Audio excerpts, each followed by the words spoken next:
tidak pernah berhubungan intim, dan tidak pernah menghamili, apalagi aborsi. Itu gue bisa tanggung jawab. Dan kalau memang terbukti ada hamil dan aborsi, gue yang akan masuk ke dalam perkara itu sendiri, insya Allah.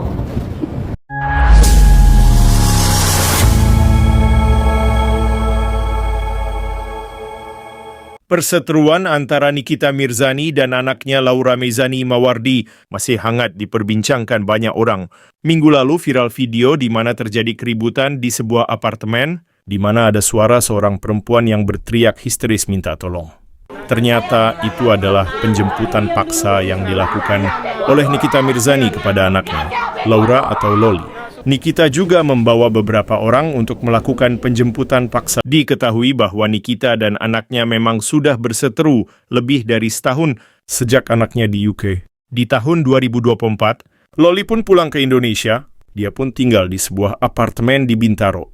Awalnya baik-baik saja, sebelum berembus kabar bahwa Loli hamil dan terlilit hutang hingga hampir 400 juta. Bahkan sebagian hutangnya itu pun dibayarkan oleh ibunya. Jadi kan di TikTok nih mulai nih orang-orang yang pada TikTokers bikin viti-viti gitu kan. Sama anak diungkit itu kewajiban lu bayar utang. Yang makan itu uangnya bukan anak gua. Oh, kalau anak nggak apa-apa ya? Iya dibayarin diam-diam dan akhirnya kenapa jadi ngomong? Karena sebagai seorang ibu juga akhirnya tersulut, ngerti nggak? Kamu bayarin diam-diam? Iya diam-diam. Akhirnya tersulut kayak, wah ini udah parah gitu kan. Lu tahu nggak, ibu lu di belakang selalu mengcover apapun tentang lu gitu. Tapi apakah harus dikasih tahu? Kan enggak, gitu loh. Terus semua nih tiktokers pada bikin VT ya kan. Itu tanggung jawab lu sebagai ibu. Sekarang saya balikin, tanggung jawab sebagai anak apa selain belajar?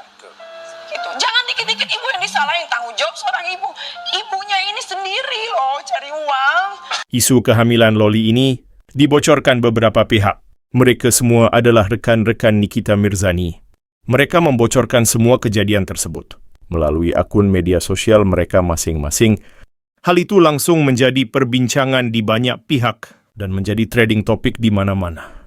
Masalah buat bayar kuliah, dia itu yang bilang si Loli. Iya, Loli. Buat bayar kuliah Fadel. Katanya udah dikata-katain si pacarnya ini, dikatain tukang semir gitu sama mamanya. Jadi pacarnya sakit hati kayak pamrih, jadi harus bayarin kuliahnya pacarnya. Yang masalah kehamilan itu dia bilang ke kamu? Iya, dia suruh aku bilang ke mamanya karena kan dia dipukul. Karena dia dipukul sih, jadi dia nggak tahu apa dia pulang ke rumah aja gitu. Oh, jadi dia pas hamil sempat mau pulang? Sempat mau pulang, dia cerita ke aku, cerita ke Rangga, cerita ke semua orang sih, ke admin fanbase dia juga. Pukulin sama Fadel?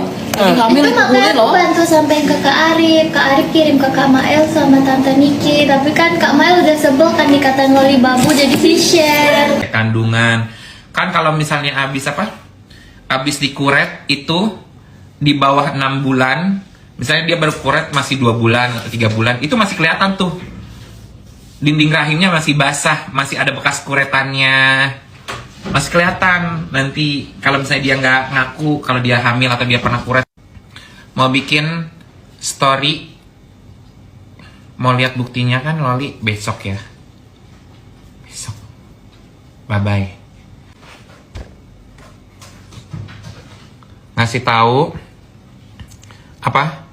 tahu kalau si Loli lagi tes pack dan Loli nangis ya. Tunggu besok. Itu bukan cuma sekedar kawan, yaitu sudah seperti keluarga. Dan sama keluarga juga dia sudah dianggap seperti keluarga. Jadi kalau ada yang ngatain Mail itu babu, kayaknya dia harus berkaca.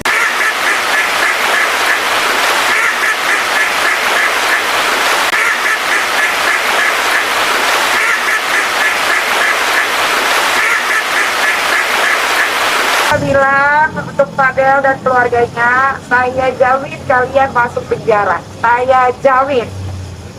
Gitu. Saya jamin. Saya nggak bisa ngomong yang lain-lain. Cuma saya pastikan, Fadel, kamu akan masuk penjara. Kamu akan berhadapan dengan saya secepat mungkin.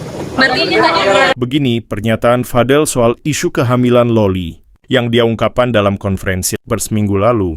Tidur bareng, tidak pernah berhubungan intim, dan tidak pernah menghamili, apalagi aborsi. Itu gue bisa tanggung jawab. Dan kalau memang terbukti ada hamil dan aborsi, gue yang akan masuk ke dalam perkara itu sendiri.